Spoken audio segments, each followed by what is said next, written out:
Welcome to NXT news. ముందుగా headlines. 2.94 లక్షల కోట్లతో ఏపీ బడ్జెట్, 43,402 కోట్లతో వ్యవసాయ బడ్జెట్ ప్రవేశపెట్టిన ఆర్థిక వ్యవసాయ శాఖ మంత్రులు పయ్యావుల కేశవ్, అచ్చెన్నాయుడు. మౌలానా అబుల్ కలాం ఆజాద్ జీవితం ఆదర్శం, నూతన సంస్కరణలతో ఆవిష్కృతమైన విద్యారంగం కొనియాడిన జిల్లా కలెక్టర్ నాగలక్ష్మి. అసెంబ్లీ మీద అలగటం మానండి, అవమానంగా భావిస్తే రాజీనామా చేయండి, జగన్ పై వైఎస్ షర్మిల, డొక్క మాణిక్యవర్ ప్రసాద్ ఫైర్. తప్పు చేసే అధికారులకి శిక్ష తప్పదు, పవన్ బెదిరింపులకి భయపడేది లేదు, ఉద్ఘాటించిన మాజీ మంత్రులు అంబటి రాంబాబు, విడుదల రజని. ఏపీ అసెంబ్లీ సమావేశాలు సోమవారం ప్రారంభమయ్యాయి. శాసనసభలో ఆర్థిక మంత్రి పయ్యావుల కేశవ్ రాష్ట్ర వార్షిక బడ్జెట్ ను ప్రవేశపెట్టారు. 2024-25 ఆర్థిక సంవత్సరానికి 2,94,427.25 కోట్లతో వార్షిక బడ్జెట్ ను సభ ముందుకు తీసుకొచ్చారు. బడ్జెట్ లో రెవెన్యూ వ్యయం అంచనా 2,35,516.99 కోట్లు, మూలధన వ్యయం అంచనా 32,712.84 కోట్లుగా పేర్కొన్నారు. రెవెన్యూ లోట్లో 34,743.38 కోట్లు, ద్రవ్య లోటు 68,742.65 కోట్లుగా పయ్యావుల తన బడ్జెట్ ప్రసంగం ద్వారా వెల్లడించారు. బడ్జెట్ లో వివిధ కీలక రంగాలకు పెద్ద మొత్తంలో నిధులు కేటాయించారు. ఎన్ని సవాళ్లు ఎదురైనా ఇచ్చిన హామీలను అమలు చేసేందుకు సీఎం చంద్రబాబు నాయకత్వంలో కృషి చేస్తామని మంత్రి పయ్యావుల పేర్కొన్నారు. సూపర్ 6 హామీల్లో భాగంగా తల్లికి వందనం పథకానికి నిధులు కేటాయిస్తామన్నారు. ప్రభుత్వ, ప్రైవేటు పాఠశాలలో చదివి 1 నుంచి 12వ తరగతి విద్యార్థుల తల్లులకు ఆర్థిక సహాయం అందిస్తామని తెలిపారు. పేదరికం కారణంగా ఏ ఒక్కరు విద్యకు దూరం కాకూడదన్నదే తమ ప్రభుత్వ లక్ష్యమని చెప్పారు. త్వరలోనే మహిళలకు ఉచిత బస్సు ప్రయాణ సౌకర్యాన్ని ప్రారంభిస్తున్నట్లు మంత్రి పేర్కొన్నారు. 2024-25 ఆర్థిక సంవత్సరానికి గాను మన రాష్ట్ర వార్షిక బడ్జెట్ ను మీ అనుమతితో గౌరవ సభ ముందు ఉంచుతున్నాను అధ్యక్ష. ఈ రోజు నేను ప్రవేశపెడుతున్న బడ్జెట్ ప్రతిపాదనల ప్రాముఖ్యత అంకెలకు మించినది. మన రాష్ట్రాన్ని కాపాడాలని అపూర్వమైన తీర్పునిచ్చిన ప్రజల సంకల్పానికి ఇది ప్రతిబింబం. ప్రభుత్వం ఏర్పడిన వెంటనే గత ప్రభుత్వ దుష్పరిపాలన వలన మన రాష్ట్రానికి జరిగిన నష్టాన్ని ప్రజలకు తెలియజేయడం మా ప్రభుత్వ నైతిక కర్తవ్యం. మా ప్రభుత్వం వెలువరించిన 7 శ్వేతపత్రాల ద్వారా ఇది జరిగింది. సమిష్టి అవగాహనకు అవసరమైన అంశాలపై బహిరంగ చర్చను ప్రోత్సహించడం, రాష్ట్ర పునర్నిర్మాణ ప్రక్రియలో మద్దతు కూడగట్టడం వీటి ఉద్దేశం.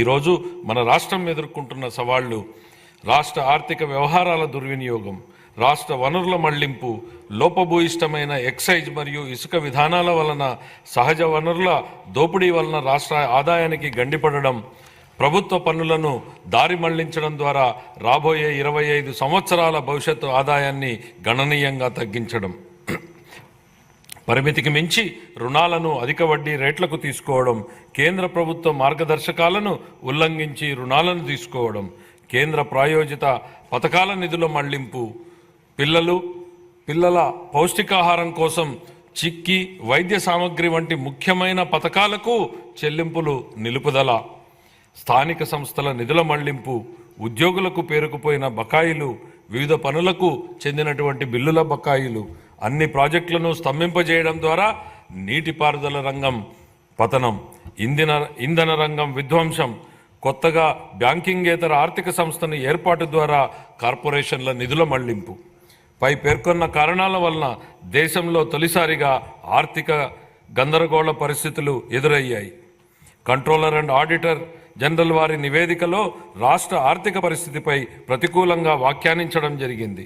నేడు రాష్ట్ర ఆర్థిక వ్యవస్థ పతనం అంచున ఉంది. మన రాష్ట్ర ఆర్థిక వ్యవస్థను పునఃప్రారంభించి రాష్ట్ర ప్రగతిని పునర్నిర్మించడం నేటి తరం చేతుల్లో ఉంది. గౌరవ ముఖ్యమంత్రి శ్రీ నారా చంద్రబాబు నాయుడు గారి ప్రేరణే మాకు చోదక శక్తి. ఈ సందర్భంగా వారి మాటలను ఉదహరించాలని అనుకుంటున్నాను. ప్రతి సంక్షోభాన్ని అంకిత భావంతో, సృజనాత్మకతతో, నిబద్ధత మరియు కృషితో అవకాశంగా మార్చుకోండి అని. మే 24 జూన్ నెలలో జరిగిన సార్వత్రిక మరియు రాష్ట్ర శాసనసభ ఎన్నికలలో మన రాష్ట్ర ప్రజలు మా సంకీర్ణ ఏపీ అసెంబ్లీ మంత్రి అచ్చెన్నాయుడు 43,402 కోట్లతో వ్యవసాయ బడ్జెట్ ను ప్రవేశపెట్టారు. ఈ సందర్భంగా ఆయన మాట్లాడుతూ రాష్ట్రానికి వ్యవసాయం వెన్నెముక లాంటిదన్నారు. 62% జనాభా వ్యవసాయం అనుబంధ రంగాలపై ఆధారపడి ఉందని చెప్పారు. గత ప్రభుత్వ వ్యవసాయాన్ని గాలి కొదిలేసిందని విమర్శించారు. భూసార పరీక్షలకు తిరిగి ప్రాధాన్యతమిస్తున్నామన్నారు. ఇందుకు రిమోట్ సెన్సింగ్ సాంకేతికత ఉపయోగిస్తామని చెప్పారు. విత్తనాలు, సూక్ష్మ పోషక ఎరువులు రాయితీపై అందిస్తున్నామన్నారు. ప్రాథమిక పరపతి సంఘాల ద్వారా ఎరువుల పంపిణీ చేస్తున్నామని వివరించారు. ఈ సందర్భంగా వ్యవసాయ రంగానికి కేటాయించిన బడ్జెట్ వివరాలను వెల్లడించారు.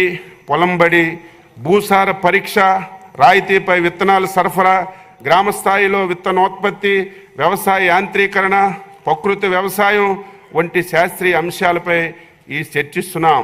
క్షేత్రస్థాయి సందర్శనల సమయంలో పంటలకు సంబంధించినటువంటి సమస్యలను విశ్లేషించి శాస్త్రవేత్తల ద్వారా రైతులకు సాధ్యమైన పరిష్కారాలను అందించడంతో పాటు గ్రామ సభలో రైతు సమస్యలపై చర్చించి తదనుగుణంగా అవసరమైన చర్యలు తీసుకుంటున్నారు.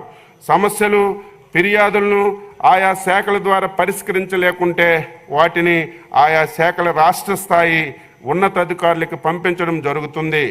2024-25 సంవత్సరంలో పొలం పిలుస్తుంది కార్యక్రమం అమలు కోసం 11.31 కోట్లు ఆర్కేవీవై పథకం నుంచి బడ్జెట్కి కేటాయించడం జరిగింది.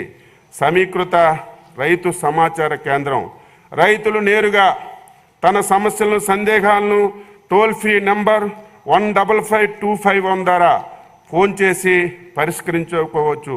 ఇప్పటి వరకు 9.52 లక్షల కాల్స్ ద్వారా వచ్చిన సందేహాల్ని నివృత్తి చేశాం.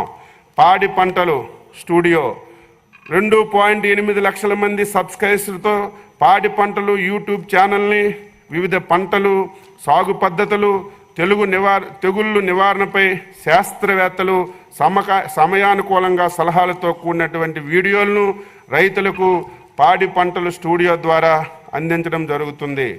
పాడి పంటల మాసపత్రిక, ఈ మాసపత్రిక ద్వారా రైతులకి కాలానుగుణంగా వినూత్న సాగు పద్ధతులు, అధిక దిగుబడులు, మెలకువలు, పంటలు ఆశించు చీడ పీడలు, వాటి నివారణోపాయాలు శాస్త్రవేత్తలు మరియు అనుభవజ్ఞులైనటువంటి రైతులు తెలియజేస్తున్నారు.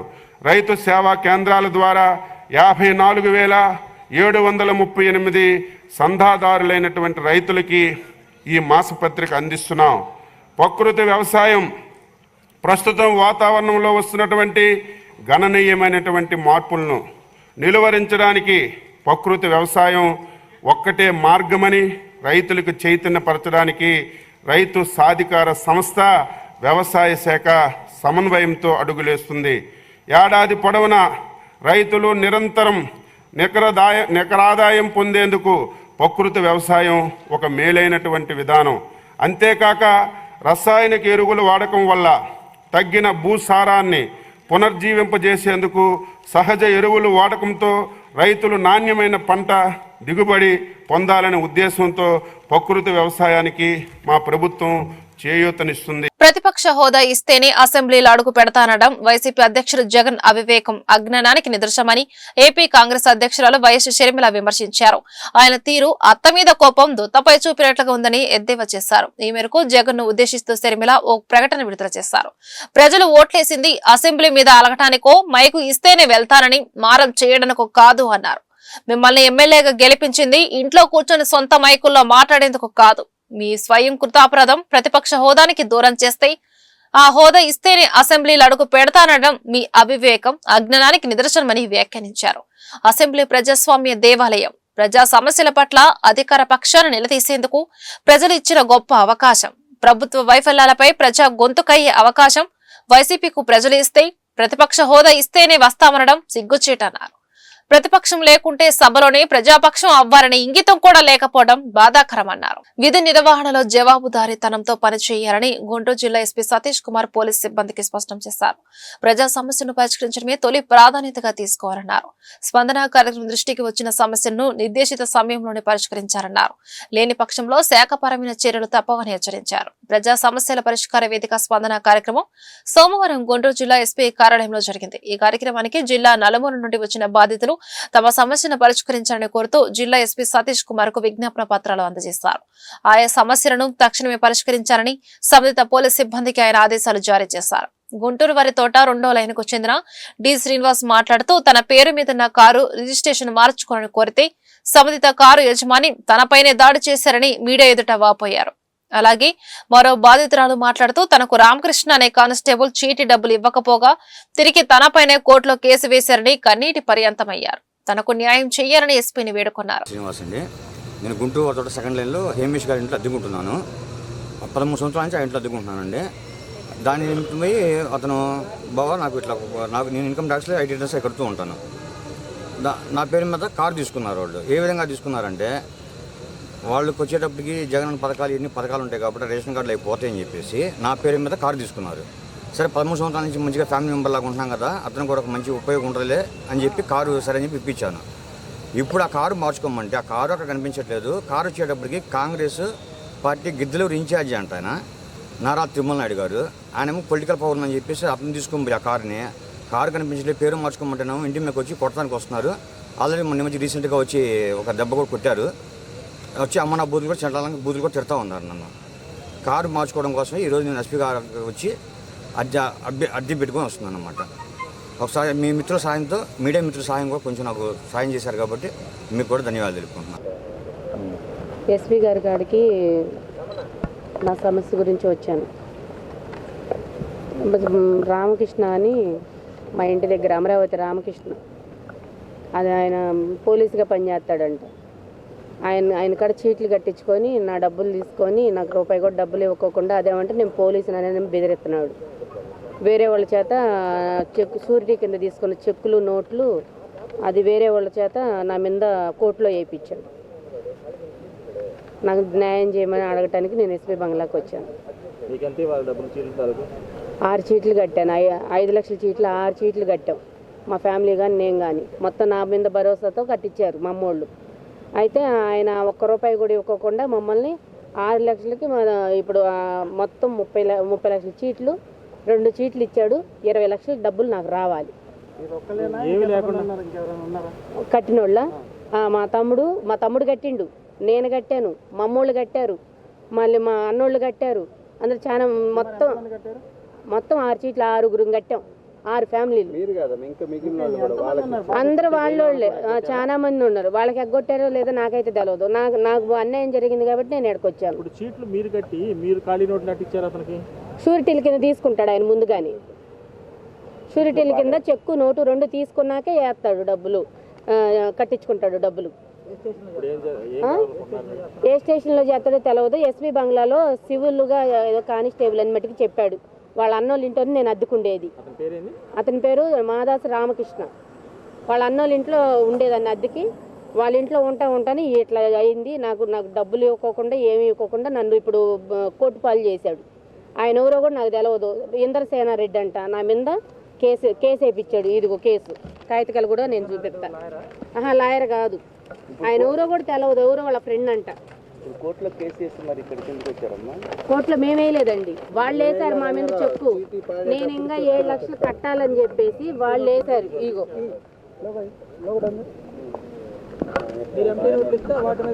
వాటి మీద వాళ్ళే రాసుకొని 7 లక్షలు నేను ఇవ్వాలని చెప్పేసి ఎన్నికల ముందు రాష్ట్ర ముఖ్యమంత్రి నారా చంద్రబాబు నాయుడు ప్రజలకు ఇచ్చిన హామీలన్నీ అమలు చేయాలని సిపిఎం నగర కార్యదర్శి నళినీకాంత్ డిమాండ్ చేశారు. విద్యుత్ ఛార్జీలు పెంచబోమని చెప్పిన చంద్రబాబు అధికారంలోకి వచ్చిన తర్వాత సర్దుబాటు పేరుతో విద్యుత్ భారాలు ప్రజలపై మోపటం దుర్మార్గమన్నారు. రాష్ట్రంలో మహిళలపై అఘాయిత్యాలు రోజురోజుగా పెరిగిపోతున్నాయని ఆందోళన వ్యక్తం చేశారు.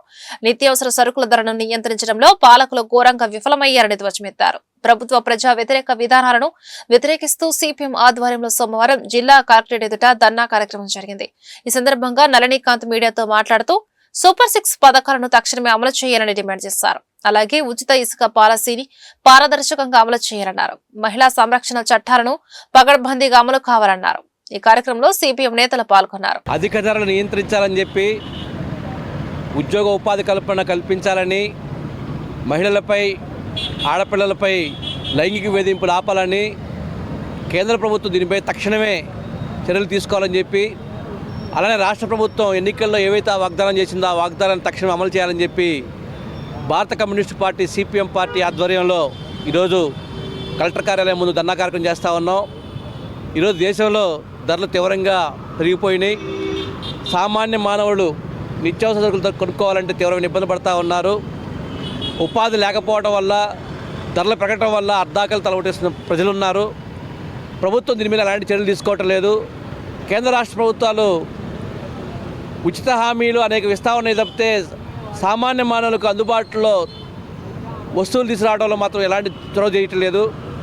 చంద్రబాబు నాయుడు గారు చౌకైన మద్యం ఇస్తామంటున్నారు కానీ చౌకైన ధరలకి నిత్యావసర సరుకులు ఇస్తామని చెప్పి వాగ్దానం చేయటం లేదు. అందుకనే ధరలు తగ్గించాలని చెప్పి డిమాండ్ చేస్తూ ఉన్నాం. అలానే మహిళల మీద వేధింపులు ఆపాలని చెప్పి డిమాండ్ చేస్తూ ఉన్నాం. ఈరోజు మన జిల్లాలో కూడా తెనాలి తదితర ప్రాంతాల్లో మహిళల మీద పెద్ద ఎత్తున వేధింపులు జరుగుతూ ఉన్నాయి. రాష్ట్రంలో, దేశంలో పెద్ద ఎత్తున జరుగుతూ ఉన్నాయి.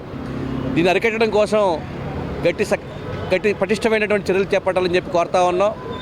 అలానే రాష్ట్ర ప్రభుత్వం ఎన్నికలకు ముందు అనేక హామీలు ఇచ్చింది. హామీలు ఏమీ నెరవేర్చట్లేదు. నెరవేర్చకపోగా అనేక భారాలకు వేయడానికి ఇప్పటికే సిద్ధపడింది. గత ప్రభుత్వం బాదుడే పేరుతో విద్యుత్ సర్దుబాటు ఛార్జీలు 32,000 కోట్ల రూపాయల భారం ప్రజల మీద వేసిందని చెప్పి ఆ రోజు విమర్శించి అదే పని ఈరోజు తెలుగుదేశం పార్టీ ప్రభుత్వం చేస్తూ ఉంది. ఇప్పటికే 6,000 కోట్ల రూపాయల భారం నవంబర్ బిల్ నుండి ప్రారంభించింది.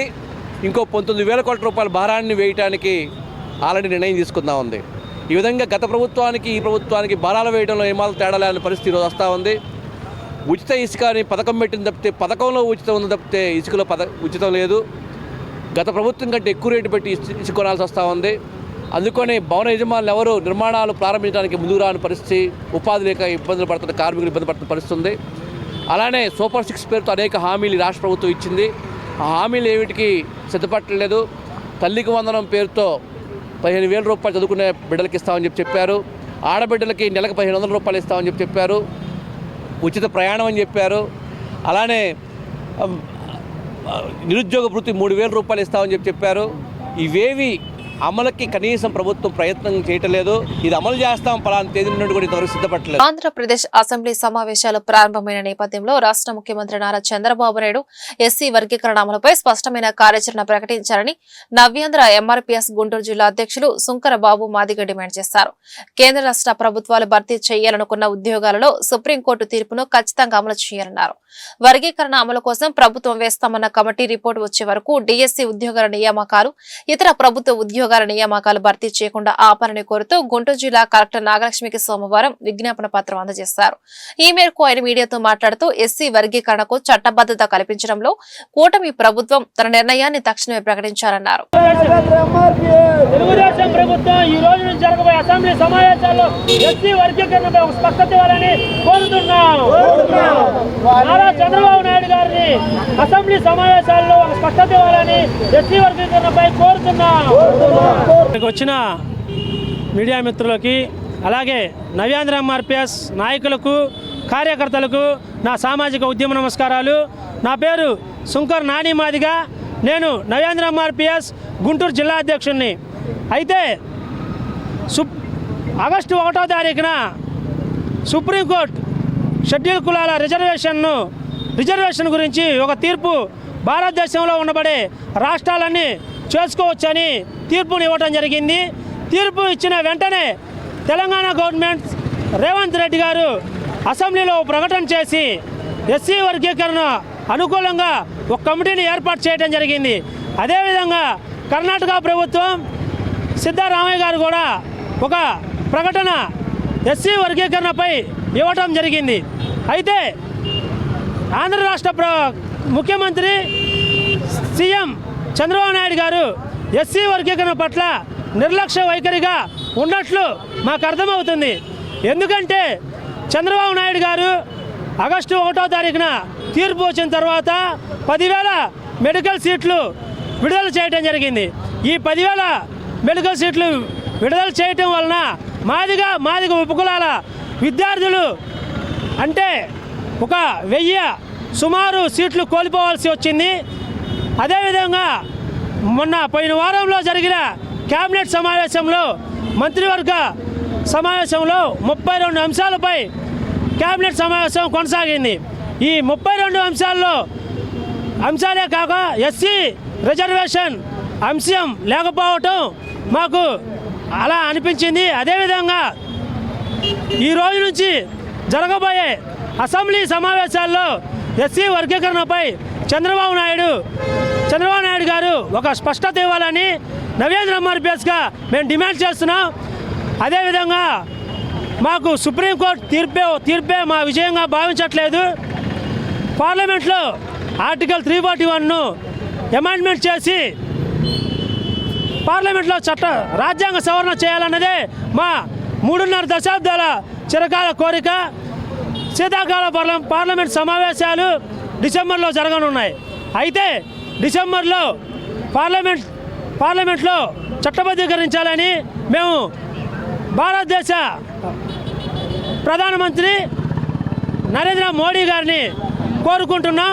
అదేవిధంగా శీతాకాల పార్లమెంట్ సమావేశాల్లో ఎస్సీ వర్గీకరణ 341ను అమెండ్మెంట్ చేయాలని నవేంద్ర ఎంఆర్పిఎస్గా మేము డిమాండ్ చేస్తున్నాం. అదేవిధంగా మాదిగ ఉపకులాలకు ఆంధ్ర రాష్ట్రంలో ఎప్పుడు అండగా ఉంటామని నవేంద్ర ఎంఆర్పిఎస్ వ్యవస్థాపక అధ్యక్షులు పరిసిబాబు శ్రీనివాసరావు గారు నిరంతరం పోరాడతారని ఈ విధంగా ఈ మీడియా ముఖంగా మేము తెలియజేస్తున్నాం. నవ్యాంధ్రకు ప్రత్యేక హోదా వస్తేనే సర్వతోముఖాభివృద్ధి సాధిస్తుందని ఆల్ ఇండియా జై హింద్ పార్టీ నాయకుడు దశరథ రామిరెడ్డి, కాంగ్రెస్ పార్టీ నాయకులు బిల్లా సునీల్ స్పష్టం చేశారు. దేశ ప్రధానిగా నరేంద్ర మోడీ ఉన్నంత కాలం ఏపీకి ప్రత్యేక హోదా రాదన్నారు. ఏపీలో ఎవరు సీఎంగా ఉన్నా మోదీకి ఎదురు తిరిగే సాహసం చేయలేనన్నారు. ఆల్ ఇండియా జై హింద్ సమాజ్వాదీ పార్టీ ఆధ్వర్యంలో ఆంధ్రప్రదేశ్ కు ప్రత్యేక హోదా కల్పించాలని కోరుతూ గుంటూరు జిల్లా కలెక్టరేట్ ఎదుట సోమవారం ధర్నా కార్యక్రమం జరిగింది. ఈ సందర్భంగా వారు మీడియాతో మాట్లాడుతూ కాంగ్రెస్ పార్టీ అధికారంలోకి వస్తేనే ఏపీకి ప్రత్యేక హోదా వస్తుందన్నారు. ఇదే విషయాన్ని రాహుల్ గాంధీ చెప్పారని గుర్తు చేశారు. ఈ కార్యక్రమంలో ప్రజా సంఘాల నాయకులు పాల్గొన్నారు. గుంటూరు పట్టణంలో ప్రత్యేక హోదా సాధన కార్యక్రమానికి సంబంధించినటువంటిది ఇది రెండవ కార్యక్రమం. మొదటిది సుమారు 3 సంవత్సరాల క్రితం ఒక ప్రైవేట్ హోటల్లో ఏర్పాటు చేయడం జరిగింది. అప్పుడు ఉన్నటువంటి ప్రభుత్వం వేరు. ఇటీవల ప్రజలు ఇచ్చినటువంటి తీర్పు వల్ల పాత ప్రభుత్వం పోయి కొత్త ప్రభుత్వం వచ్చింది. దురదృష్టం ఏమిటంటే పాత ప్రభుత్వాధినేత తాజా ప్రభుత్వాధినేతలు ఇరువురు కూడా ఒకే భావజాలం కలిగినటువంటి వారు. మాటలు చేతల్లో కూడా వారిరువురికి భావ సారూప్యత ఉంది.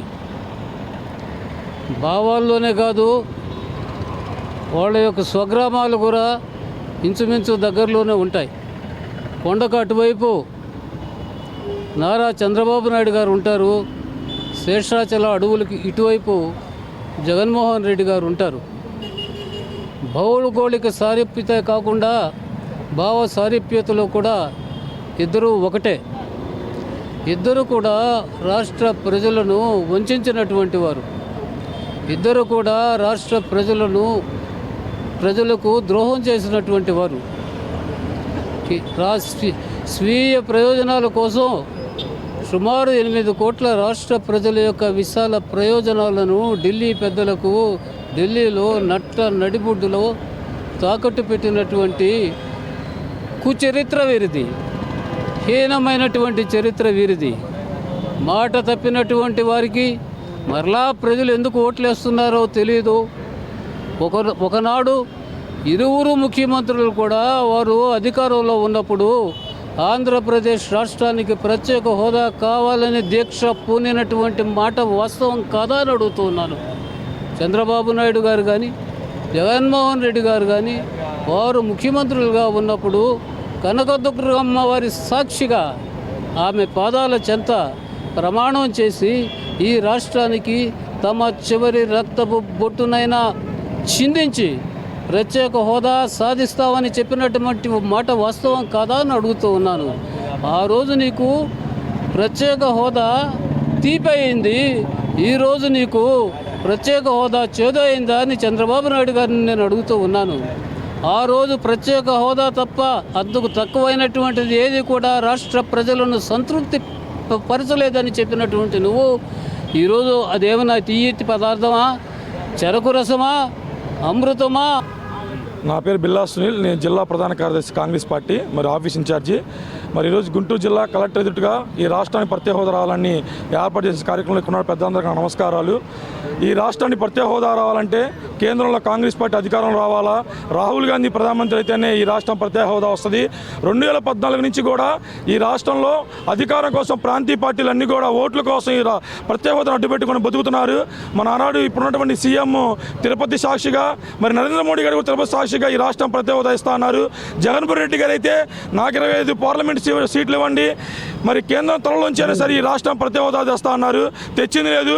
ఒకటే చెప్తున్నాను, ఈ రాష్ట్రం ప్రత్యేక హోదా రావాలంటే ఆ సింహాసనం పైన రాహుల్ గాంధీ గారు కూర్చోవాలా, కేంద్రంలో కాంగ్రెస్ పార్టీ రావాలని నేను తెలియజేస్తాను. జై హింద్. ఉచిత ఇసుక పాలసీ లోపభూయిష్టంగా మారడంతో భవన నిర్మాణ కార్మికులకు పనులు లేకుండా పోయాయని ఆంధ్రప్రదేశ్ భవన నిర్మాణ కార్మిక సంఘ రాష్ట్ర అధ్యక్షులు ముప్పాళ్ల సత్యనారాయణ ఆరోపించారు. దీనికి తోడు భవన నిర్మాణ కార్మికుల సంక్షేమ బోర్డును గత పాలకులు నిర్వీర్యం చేశారని మండిపడ్డారు. భవన నిర్మాణ కార్మికులు ఎదుర్కొంటున్న సమస్యలను తక్షణమే పరిష్కరించాలని కోరుతూ జిల్లా కలెక్టరేట్ ఎదుట సోమవారం ధర్నా కార్యక్రమం జరిగింది. ఈ సందర్భంగా ముప్పాళ్ల సత్యనారాయణ మాట్లాడుతూ ఎన్నికల ముందు కూటమి ప్రభుత్వం భవన నిర్మాణ కార్మికులకు ఇచ్చిన హామీ మేరకు సంక్షేమ బోర్డు ఏర్పాటు చేయాలని డిమాండ్ చేశారు. ఉచిత ఇసుక పాలసీ పారదర్శకంగా అమలైతే అందరికీ పనులు ఉంటాయని చెప్పారు. ఈ దిశగా రాష్ట్ర ప్రభుత్వం చర్యలు తీసుకోవాలని కోరుతూ స్పందన కార్యక్రమంలో కలెక్టర్ నాగలక్ష్మికి విజ్ఞాపన పత్రం అందజేశారు.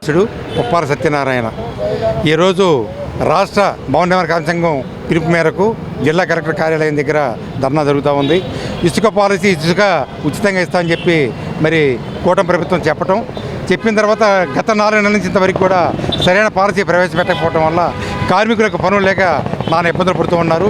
ఆ ఇబ్బందులు తీర్చాలని ఈరోజు ధర్నా కార్యక్రమం చేస్తున్నాం. అలాగే గత ప్రభుత్వంలో ఏదైతే సంక్షేమ బోర్డు ఉందో కార్మికులకి, ఆ సంక్షేమ బోర్డును నిర్వీర్యం చేయడం జరిగింది. ఆ సంక్షేమ బోర్డును కూడా కూటమి ప్రభుత్వం మేనిఫెస్టోలో పెట్టి వచ్చే ప్రభుత్వం రాగానే మేము సంక్షేమ బోర్డు పునరుద్ధరిస్తామని చెప్పారు. చెప్పినప్పటికీ ఈ 5 నెలల కాలంలో ఇంతవరకు కార్మికుల గురించి ఆలోచించిన పాపన పోలేదు. కాబట్టి ఇసుక ప్రధానంగా అందరికీ ఉచితంగా అందే విధంగా చేయాలి. ఆ ఇసుక ఎప్పుడైతే అందరికీ అందితో అందరికీ చేసిన పనులు ఉంటాయి.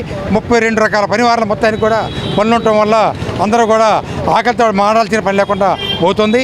అలాగే సంక్షేమ బోర్డు ఏర్పాటు చేసి భార్య ప్రశస్తే 20,000 రూపాయలు, కుమార్తె ప్రశస్తే 2 కార్మికులకి 20,000 రూపాయల చొప్పున, అలాగే సహజ మరణానికి 60,000 రూపాయలు, మరి యాక్సిడెంట్ మరణానికి 10 లక్షల రూపాయలు ఇవ్వాలని చెప్పి మేము డిమాండ్ చేస్తున్నాం. ప్రముఖ స్వాతంత్ర సమరయోధులు భారతరత్న మౌలానా అబ్దుల్ కలాం ఆజాద్ జీవితాన్ని నేటి తరం ఆదర్శంగా తీసుకోవాలని జిల్లా కలెక్టర్ నాగలక్ష్మి పిలుపునిచ్చారు. విద్యారంగంలో ఆయన విప్లవాత్మకమైన మార్పులు తీసుకొచ్చారని చెప్పారు. విద్య ద్వారానే ఉజ్వల భవిత సాధ్యమని, ఆ దిశగా అందరూ చదువుకోవాలన్నారు. గుంటూరు జిల్లా కలెక్టర్ కార్యాలయంలోని డిఆర్సీ మీటింగ్ హాల్లో మైనార్టీల సంక్షేమ శాఖ ఆధ్వర్యాన భారతరత్న మౌలానా అబ్దుల్ కలాం ఆజాద్ 137వ జయంతి వేడుకలు సోమవారం ఆడంబరంగా జరిగాయి. ఈ సందర్భంగా గుంటూరు జిల్లా కలెక్టర్ నాగలక్ష్మి ఆజాద్ చిత్రపటానికి పూలమాలలు వేసి ఘనంగా నివాళులు అర్పించారు. ఈ మేరకు జిల్లా కలెక్టర్ మాట్లాడుతూ మౌలానా అబ్దుల్ కలాం ఆజాద్ జీవితాన్ని ఆవిష్కరించారు. ఆయన జయంతిని మైనార్టీల సంక్షేమ దినోత్సవంగా, జాతీయ విద్యా దినోత్సవంగా జరుపుకుంటున్నామని పేర్కొన్నారు. తొలి విద్యాశాఖ మంత్రిగా ఆజాద్ చేసిన సేవలు అమోఘమని కీర్తించారు. ఈ కార్యక్రమంలో నగర deputy mayor Sheikh Sajila, DEO Renuka తదితరులు పాల్గొన్నారు. చిన్నప్పటి నుంచి పుట్టింది, పెరిగింది, తర్వాత మన ఇండియన్ ఫ్రీడమ్ స్ట్రగుల్లో పార్టిసిపేట్ చేసింది. తర్వాత ముఖ్యంగా ఆయనకి మిగతా లీడర్స్కి ఉన్న డిఫరెన్స్, ఆయన view on partition of India, ఇదంతా కూడా అందరూ కూడా ప్రస్తావించారు. బట్ నేను అవన్నీ రిపీట్ చేయకుండా మనకి ముఖ్యంగా ఆయన బర్త్ యానివర్సరీని మనం అందరం కూడా నేషనల్ ఎడ్యుకేషన్ డేగా సెలబ్రేట్ చేసుకుంటున్నాము. సో ఈ క్రమంలో చూస్తే ఆయన ఇండిపెండెన్స్ వచ్చే ముందు కూడా మనకి జామియా మిలియా ఇస్లామియా అని యూనివర్సిటీని ముందు ఎస్టాబ్లిష్ చేయడానికి ముందు ఉత్తరప్రదేశ్లో అలీగఢ్లో చేశాక మళ్ళీ దాన్ని ఢిల్లీకి కూడా షిఫ్ట్ చేయడం జరిగింది. ఆయన అందరు చెప్పినట్టు చిన్నప్పటి నుంచే ఫార్మల్ స్కూలింగ్ లేకపోయినప్పటికీ లిటరేచర్ మీద అన్నిటి మీద ఇంట్రెస్ట్ ఉండడంతో ఆయనకి పోస్ట్ ఇండిపెండెన్స్ ఈ మినిస్ట్రీ అనేది రావడం జరిగింది. మనం ఏదైతే ఇప్పుడు మన దేశంలో కానీ రాష్ట్రంలో కానీ ప్రైమరీ ఎడ్యుకేషన్ కానీ సెకండరీ ఎడ్యుకేషన్ హైయర్ ఎడ్యుకేషన్ ప్రతి దాంట్లో మనం ఇన్స్టిట్యూట్స్ని కానీ కౌన్సిల్స్ని కానీ ఏదైతే ఇవాళ అది నార్మల్ అనుకుంటున్నామో అవన్నీ కూడా ఆయన ఎడ్యుకేషన్ మినిస్టర్గా ఉన్న టైంలో ఆ ఐడియాల్ని ప్రస్తావించి దాన్ని స్థాపించి అవన్నిటిని కూడా ఇవాళ ఒక సిస్టమ్ లాగా తయారు చేసుకొని తీసుకొని రావడం జరిగింది. మనకి ముఖ్యంగా మనం ప్రైమరీ ఎడ్యుకేషన్ అందరికీ ఉండాలి అనేది అప్పటి నుంచే యూనివర్సలైజేషన్ అంటారు. సో ప్రైమరీ ఎడ్యుకేషన్ యూనివర్సల్గా అందరికీ అందాలనేది ఆ రోజు ఆయన ఎడ్యుకేషన్ మంత్రిగా అయినప్పటి నుంచే ఆ గోల్ అనేది ఇంకా కొనసాగుతుంది.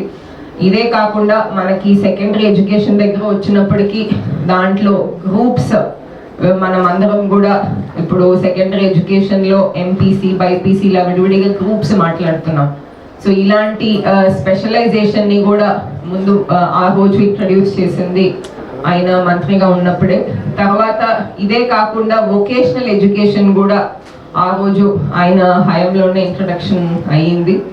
ఇవే కాకుండా ముఖ్యంగా మనం హైయర్ ఎడ్యుకేషన్కి వచ్చినప్పటికీ హైయర్ ఎడ్యుకేషన్లో ఇండియాలో ఉన్న ఐఐటీస్లో ఐఐటి ఖరగ్పూర్ని ఫస్ట్ ఆయన టైంలోనే ఎస్టాబ్లిష్ చేయడం జరిగింది. అలాగే మనకి ఏదైతే యూనివర్సిటీస్ అందరికీ కంట్రోల్ యూజీసీ అనే కమిషన్ ఉందో యూనివర్సిటీ గ్రాంట్స్ కమిషన్ కూడా ఆయన ఎడ్యుకేషన్ మంత్రిగా ఉన్నప్పుడే ఎస్టాబ్లిష్ చేయడం జరిగింది. అలాగే మనకి ఏఐసిటి బాడీ అంటే ఈ టెక్నికల్ ఎడ్యుకేషన్స్కి అందరికీ all India council of technical education అనే బాడీని కూడా ఆయన టైంలోనే ఏర్పాటు చేయడం జరిగింది. ఇదే కాకుండా ఆయనకున్న లిటరరీ అండ్ ఆర్టిస్టిక్ ఇంట్రెస్ట్తో మనకి సంగీత్ నాటక అకాడమీ, లలిత్ కళా అకాడమీ, ఈ అకాడమీస్ అన్ని కూడా ఆయన టైంలోనే ఎస్టాబ్లిష్ చేయడం జరిగింది. అలాగే మనకి రీసెర్చ్ ఓరియంటెడ్గా కూడా సిఎస్ఐఆర్ అంటాము, so council for scientific and industrial research, ఆ బాడీ కూడా ఆయన హయాంలోనే ఏర్పాటయ్యింది. సో ఇదంతా కూడా గుర్తించి మనకి ఆయనకి 92లో భారత రత్న ఇవ్వడంతో పాటు సబ్సిక్వెంట్లీ ఆయన birth anniversary 100th birth anniversary అంటే సెంటనరీ సెలబ్రేషన్ రోజు 2008లో ఆయన బర్త్ యానివర్సరీని మనం అందరం కూడా నేషనల్ ఎడ్యుకేషన్ డేగా కూడా సెలబ్రేట్ చేసుకోవాలని కేంద్ర ప్రభుత్వము ఈ ట్రెడిషన్ని స్టార్ట్ చేయడం జరిగింది. సో ఇవాళ మనం అందరం కూడా చూసినట్లయితే ఖచ్చితంగా విద్య అనేది మనకి ప్రతి రంగంలో కూడా ఒక వ్యక్తి థాట్స్ కానీ యాక్షన్స్ కానీ ఒక సమాజంని కానీ ముందుకు తీసుకెళ్ళడానికి అది ఒకటే మార్గం. అది ఖచ్చితంగా మనకి ఇన్ని సంవత్సరాల్లో. గుంటూరు నగరంలో కార్తీక మాస పూజలు ఆధ్యాత్మిక పరిమళాల నడుమ ఘనంగా కొనసాగుతున్నాయి. కార్తీక మాసం 2వ సోమవారం పురస్కరించుకుని శైవ క్షేత్రాలు శివోహంతో ఊగిపోతున్నాయి. పరమశివుని దర్శనార్థం తెల్లవారుజాము నుంచే భక్తులు బారులు తీరారు. ఓం నమ శివాయ అంటూ పంచాక్షరి మంత్రం స్మరిస్తూ భక్త కోటి పులకించిపోయింది. కార్తీక దీపారాధన వెలుగులతో శివాలయాలు దేదీప్యమానంగా వెలుగొందాయి. ఈ సందర్భంగా వేద పండితులు నరసింహ ఆచార్యులు మీడియాతో మాట్లాడుతూ కార్తీక మాసంలో శివకేశవుల ఆరాధన సకల శుభాలను చేకూర్చుతుందని వివరించారు.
विव संपृक्तौ वागर्थ प्रतिपत्तये जगत पितरौ वंदे पार्वती परमेश्वरौ शृंगेरी शारदा पीठाधीश्वरुलु श्री श्री श्री भारती तीर्थ महास्वामी वारु विधुशेखर भारती महास्वामी वाరి యొక్క దివ్యానుగ్రహ ఆశీస్సులతో కార్తీక మాసంలో 2వ సోమవారం ఈరోజు భక్తులందరూ కూడా తెల్లవారుజామునే శివాలయానికి విచ్చేసి ఆ పరమేశ్వరుడికి పంచామృతాలతో అభిషేకం చేసి దీపోత్సవాలు నిర్వహించి ఆ యొక్క విష్ణుమూర్తికి చక్కగా ఆరాధన చేసి శారదా పరమేశ్వరి అమ్మవారిని దర్శించి భక్తులందరూ కూడా తెలుస్తున్నారు.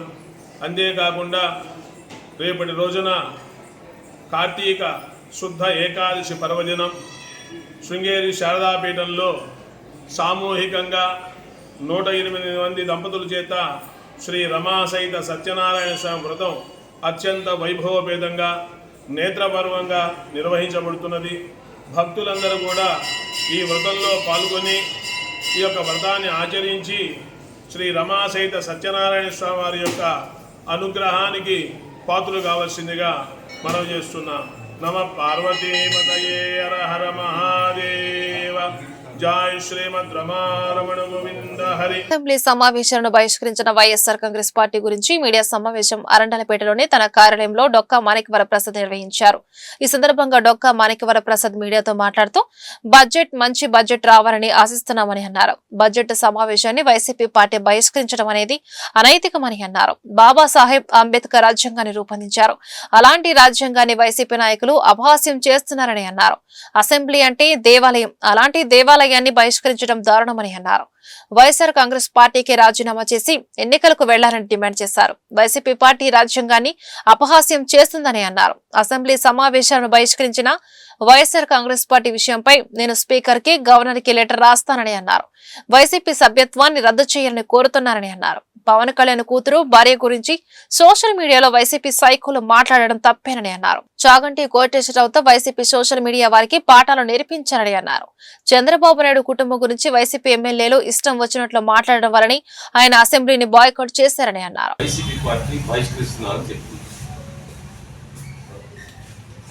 వైసీపీ పార్టీ బహిష్కరిస్తానని చెప్పడం అనేది చాలా అనైతికము, దుర్మార్గము, రాజ్యాంగ వ్యతిరేక చర్య. బాబాసాహెబ్ అంబేద్కర్ ఈ రాజ్యాంగాన్ని రచించి ఈ రాజ్యాంగంలో అసెంబ్లీకి ఉన్న హక్కుల్ని, అసెంబ్లీ సభ్యుడు, పార్లమెంట్ సభ్యుడు చేయవలసిన పనుల్ని ఇవన్నీ నిర్దేశించారు.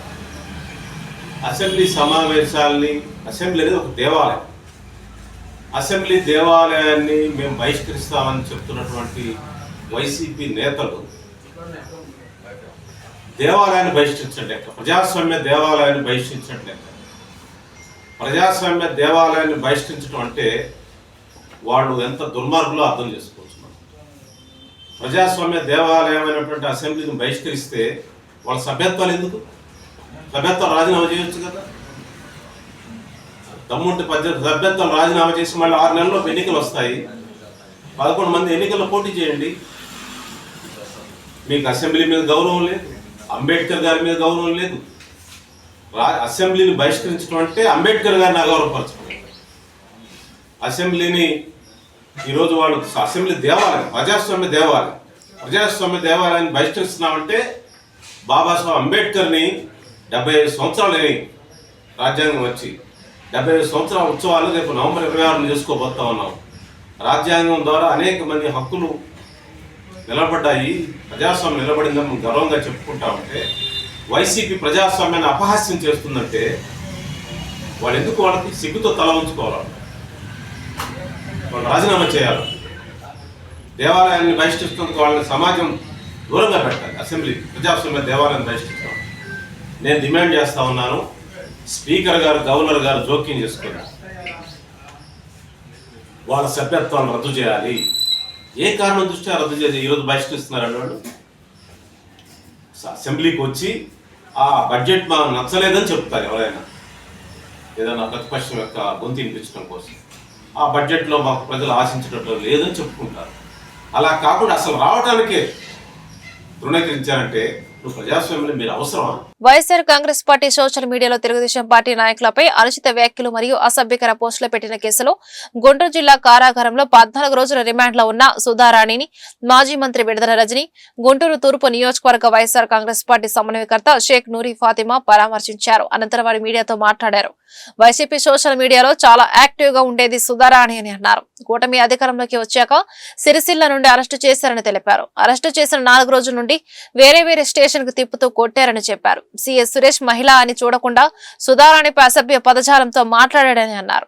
కూటమి ప్రభుత్వం వచ్చిన తర్వాత మహిళలకు భద్రత లేదన్నారు. రాష్ట్ర ప్రజలకు అనేక హామీలు ఇచ్చి అధికారంలోకి వచ్చారని, అధికారం వచ్చి 5 నెలలు అవుతున్న ఇచ్చిన హామీలు నెరవేర్చేదని అన్నారు. వైసీపీ కార్యకర్తలు సోషల్ మీడియాలో యాక్టివ్ గా ఉన్న వారిపై రెడ్ బుక్ పాలన సాగిస్తున్నారని మండిపడ్డారు. వైసీపీ 5 సంవత్సరాల పాలనలో ఇలాంటి తప్పుడు కేసులు పెట్టలేదన్నారు. మహిళా అభివృద్ధి కోసం సంక్షేమ పథకాలు ఇచ్చామని తెలిపారు. మహిళల కోసం దిశ యాప్ పోలీస్ స్టేషన్లు తెచ్చామని అన్నారు. ప్రజలు ఇవన్నీ గమనిస్తున్నారని, కూటమి ప్రభుత్వం వీటన్నిటికీ బాధ్యత వహించాల్సి ఉంటుందని అన్నారు. రాష్ట్రంలో ఉన్న వైఎస్ఆర్ కాంగ్రెస్ పార్టీ కార్యకర్తలకు, సోషల్ మీడియా ఫాలోవర్స్ కి యాక్టివిటీస్ మరియు అభిమానులకు అండగా ఉంటుందని తెలియజేశారు. ఈ విధంగా వీళ్ళు చేస్తున్నారేమో అని కూడా అనిపిస్తూ ఉంది. మరి తన బాధ చెప్పినప్పుడు 4 days తన్ని ఏ విధంగా స్టేషన్లో తిప్పి ఇబ్బంది పెట్టినటువంటి విషయాల్ని చెప్తూ ఉంటే ఏమైపోతున్నామో, అసలు రాజకీయాలు ఏమవుతా ఉన్నాయి, ఎక్కడున్నామో, ఇదా మహిళలకు కూడా ప్రభుత్వం వచ్చాక ఈ విధంగా ఇబ్బంది పెడతా ఉన్నారు ఏంటి అని చెప్పి ఈరోజు మనం చూస్తూ ఉంటే మీరు చేసిన తప్పేంటండి? రాష్ట్రంలో ఉన్నటువంటి వైఎస్ఆర్సీపీ సోషల్ మీడియా యాక్టివిస్ట్ కానీ, సోషల్ మీడియా ఫాలోవర్స్ కానీ వాళ్ళు చేస్తుంది ఏంటి? ఈ ప్రభుత్వము అనేక హామీలు ఇచ్చి కూటమి ప్రభుత్వం ఏర్పడింది. మరి 5 నెలల కాలంలో ఏమాత్రం కూడా వాళ్ళు ఏమీ కూడా చేయలేదు, ఏది పట్టించుకోలేదు. చెప్పిన ఏ మాట మీద కూడా నిలబడలేదు. మీరు నిలబడట్లేదు అని చెప్పి ప్రశ్నిస్తే ఈ విధంగా నిర్బంధిస్తూ ఎక్కడికి తీసుకెళ్తున్నారో, ఏ స్టేషన్కి తీసుకెళ్తున్నారో కూడా చెప్పినటువంటి పరిస్థితుల్లో, ఒక భయాందోళన పరిస్థితుల్లో వైసీపీ అయితే చాలు ఇంకా స్టేషన్కి తీసుకెళ్తారు, కేసులు పెట్టొచ్చు, ఏదంటే అది అన్నట్టుగా మరి ఏ విధంగా ఈ ప్రభుత్వం వ్యవహరిస్తుందో మనం చూస్తూ ఉన్నాము. మరి అలాగే తను పడ్డ బాధని జడ్జికి దాదాపు 1 గంట సేపు ఆ జడ్జి గారికి చెప్తే, ఆ జడ్జి గారు ఆవిడ కూడా ఒక ఆడపిల్లకి ఇలా జరగడం ఏంటి అని చెప్పి ఆవిడ కూడా బాధపడి ఇక ఏమీ చేయనటువంటి పరిస్థితుల్లో మరి ఆ స్టేట్మెంట్ని ఆవిడ కూడా బాధపడుతూ రికార్డ్ చేసుకున్నటువంటి పరిస్థితిని తను చెప్పడం జరిగింది. ఈ విధంగా మహిళల మీద, వైసీపీ వాళ్ళ మీద ఇక ఇష్టం వచ్చినట్టుగా కూడా వరుసగా ఈ విధమైనటువంటి ఒక సోషల్ మీడియా పిల్లలు కావచ్చు, వైసీపీ ఫాలోవర్స్ కావచ్చు, వైసీపీ వాళ్ళ మీద ఈ విధమైనటువంటి ఒక రెడ్ బుక్ పాలిటిక్స్ ఏ విధంగా నడుపుతున్నారనేటువంటి అంశం రాష్ట్రంలోని ప్రజలందరూ కూడా గమనిస్తున్నారు. నేను ఈ ప్రభుత్వ పెద్దలను ఒకటే కోరుతా ఉన్నాను, అసలు మీకైనా అనిపించట్లేదా ఈ సాంప్రదాయం ఎంతవరకు కరెక్ట్? ఈ చెడు సాంప్రదాయాలు ఏంటి చెడు సాంప్రదాయాలు? అసలు ఎక్కడన్నా నేను చూసినంత వరకు కూడా రాజకీయాల్లో ఎక్కడ కూడా ఏ ప్రభుత్వమైనా కూడా ఆడపిల్లని మీరు తీసుకొచ్చారు, కొడతారండి? ఒక సిఐ కొడతాడా ఒక ఆడపిల్లని? నిజంగానే ఆవిడ్ని చూస్తే చాలా బాధగా ఉంది. ఎందుకంటే మహిళల పైన చేయి చేసుకోవడం అనేది రాజ్యాంగంలో ఎక్కడా లేదు. ఖచ్చితంగా ఆ సిఐ అనేవాళ్ళు సస్పెండ్ చేయాలి. ఎందుకనంటే ఏదో సోషల్ మీడియా వైఎస్ఆర్సీపీకే కాదు, టీడీపీకి కూడా సోషల్ మీడియా ఉంది. గత ప్రభుత్వంలో మేము ఎప్పుడు కూడా ఒక సోషల్ మీడియా పర్సన్ మీద ఎక్కడా కూడా వాళ్ళ మీద చేయి చేసుకోవడం కానీ, జైల్లో వేయడం కానీ, ఇలాంటి నీచ రాజకీయాలు కానీ, లేకపోతే నిజంగానే నైతిక విలువలు లేని రాజకీయాలు చేస్తున్నారు ఈ కూటమి ప్రభుత్వం. మరి రెడ్ బుక్ అనేది నిజంగా నేను చెప్తున్నాను, రెడ్ బుక్ అనేది మ్యూజియంలో పెట్టాలి. ఎందుకనంటే పాలన ఎలా ఉండకూడదు అని చూపించడానికి రెడ్ బుక్ అనేది మ్యూజియంలో పెట్టాలి. ఏదో సోషల్ మీడియా 100 లేకపోతే 200 మందో కాదు. సోషల్ మీడియా అనేది వైఎస్ఆర్సీపీ దాదాపు లక్షల మంది ఉన్నారు. మీకు జైల్లో సరిపోవు. ఎందుకంటే తీసుకెళ్ళి ప్రతి ఒక్కళ్ళు ఎవరు పోస్ట్ పెట్టారో వాళ్ళని జైల్లో వేయచ్చు, వాళ్ళు నోరు ఆపచ్చు అని అనుకుంటున్నారు. కానీ ఎక్కడ జరగదు. సోషల్ మీడియా అంటే ప్రజల నుంచి వచ్చింది. అంటే వాళ్ళు మీ మీద వ్యతిరేకత చూపిస్తున్నారు కాబట్టి ప్రతి ఒక్కళ్ళు పోస్ట్ పెడుతున్నారు, ప్రతి ఒక్కళ్ళు దాన్ని ఫార్వర్డ్ చేస్తున్నారు, షేర్ చేస్తున్నారు.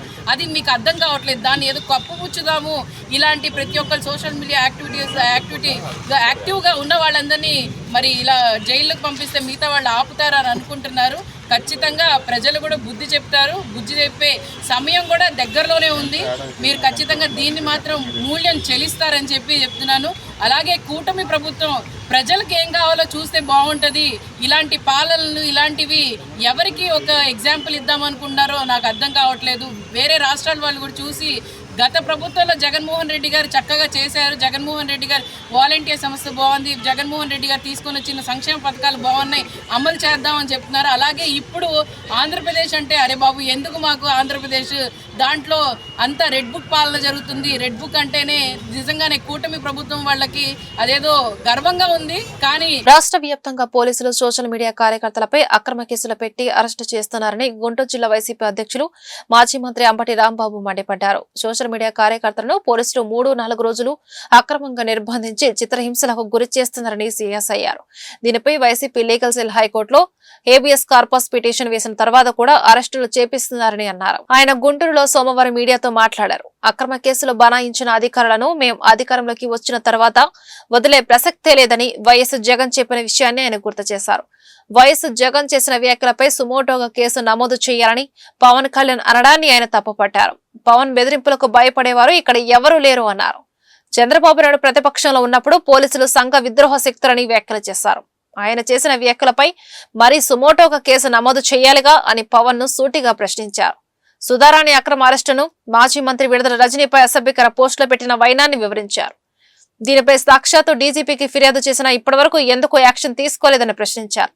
గత ప్రభుత్వంలో బాగా పనిచేసిన 3 అధికారులపై వైసీపీ ముద్ర వేసి సస్పెండ్ చేశారన్నారు. 24 అవర్స్ లోపు కోర్టులో ప్రొడ్యూస్ చేస్తే దాన్ని మేము లీగల్గా న్యాయస్థానాల్లో ఎదుర్కొంటాం. వారు చేసినటువంటి చర్యని న్యాయస్థానాల్లో తప్పుపడతాం. కానీ సంఘటన ఏమీ లేకోకుండానే ఫాల్స్ కేసులు రిజిస్టర్ చేసి వారిని చెప్పబెట్టుకోకుండా ఎత్తుకు వెళ్ళిపోయి 4 రోజులు 5 రోజులు అట్టిపెట్టి కొన్ని సందర్భాల్లో వారిని కొట్టి ఆ తర్వాత కోర్టులో ప్రొడ్యూస్ చేసి అది కూడా ఇప్పుడు YSR Congress party habeas corpus పిటిషన్ని హైకోర్టులో వేసిన తర్వాత గౌరవ హైకోర్టు దాని మీద కామెంట్స్ పాస్ చేసిన తర్వాత అప్పుడు కోర్టులో ప్రొడ్యూస్ చేసేటటువంటి కార్యక్రమం అర్ధరాత్రి పూట మోస్ట్ ఇల్లీగల్ యాక్టివిటీస్, ప్రజల యొక్క ప్రాథమిక హక్కులను హరించే విధంగా చట్ట వ్యతిరేకంగా పోలీస్ వ్యవస్థ పనిచేస్తుంది. దీన్ని దృష్టిలో పెట్టుకొని మాజీ ముఖ్యమంత్రి జగన్మోహన్ రెడ్డి గారు కొన్ని వ్యాఖ్యలు చేశారు. చాలా స్పష్టంగా వ్యాఖ్యలు చేశారు. దానిలో ఏ విధమైన సందేహం లేదు. మరొకసారి చూసుకోవచ్చు. ఎవరైతే పోలీసు అధికారులు ఇల్లీగల్ యాక్షన్ చేస్తున్నారో, అక్రమంగా అన్యాయంగా కేసులు పెట్టి వైఎస్ఆర్ కాంగ్రెస్ పార్టీ నాయకుల్ని కార్యకర్తల్ని వేధించేటటువంటి కార్యక్రమం చేస్తున్నారో వారి మీద ప్రభుత్వం శాశ్వతం కాదు. చంద్రబాబు నాయుడు గారి ప్రభుత్వం శాశ్వతంగా రాచరిక వ్యవస్థలాగా ఉండదు. ప్రభుత్వాలు మారతాయి. మారిన తర్వాత ఎవరైతే ఇల్లీగల్గా యాక్ట్ చేస్తారో ఆయన ఐపీఎస్ ఆఫీసర్ అయినా, సిఐ అయినా, ఎస్ అయినా, 7 సముద్రాల అవతల దాచిన తీసుకొస్తాం గట్టిగా. వారి మీద చట్ట ప్రకారం యాక్షన్ తీసుకుంటాం. వార్తలు ముగించే ముందు హెడ్లైన్స్ మరొకసారి. 2.94 లక్షల కోట్లతో ఏపీ బడ్జెట్, 43,402 కోట్లతో వ్యవసాయ బడ్జెట్ ప్రవేశపెట్టిన ఆర్థిక వ్యవసాయ శాఖ మంత్రులు పయ్యావుల కేశవ్, అచ్చెన్నాయుడు. మౌలానా అబుల్ కలాం ఆజాద్ జీవితం ఆదర్శం, నూతన సంస్కరణలతో ఆవిష్కృతమైన విద్యారంగం కొనియాడిన జిల్లా కలెక్టర్ నాగలక్ష్మి. అసెంబ్లీ మీద అలగటం మానండి, అవమానంగా భావిస్తే రాజీనామా చేయండి, జగన్ పై వైఎస్ షర్మిల, డొక్క మాణిక్యవర్ ప్రసాద్ ఫైర్. తప్పు చేసే అధికారులకి శిక్ష తప్పదు, పవన్ బెదిరింపులకి భయపడేది లేదు, ఉద్ఘాటించిన మాజీ మంత్రులు అంబటి రాంబాబు, విడుదల రజనీ. ఈ వార్త ఇంతటితో సమాప్తం. నమస్కారం.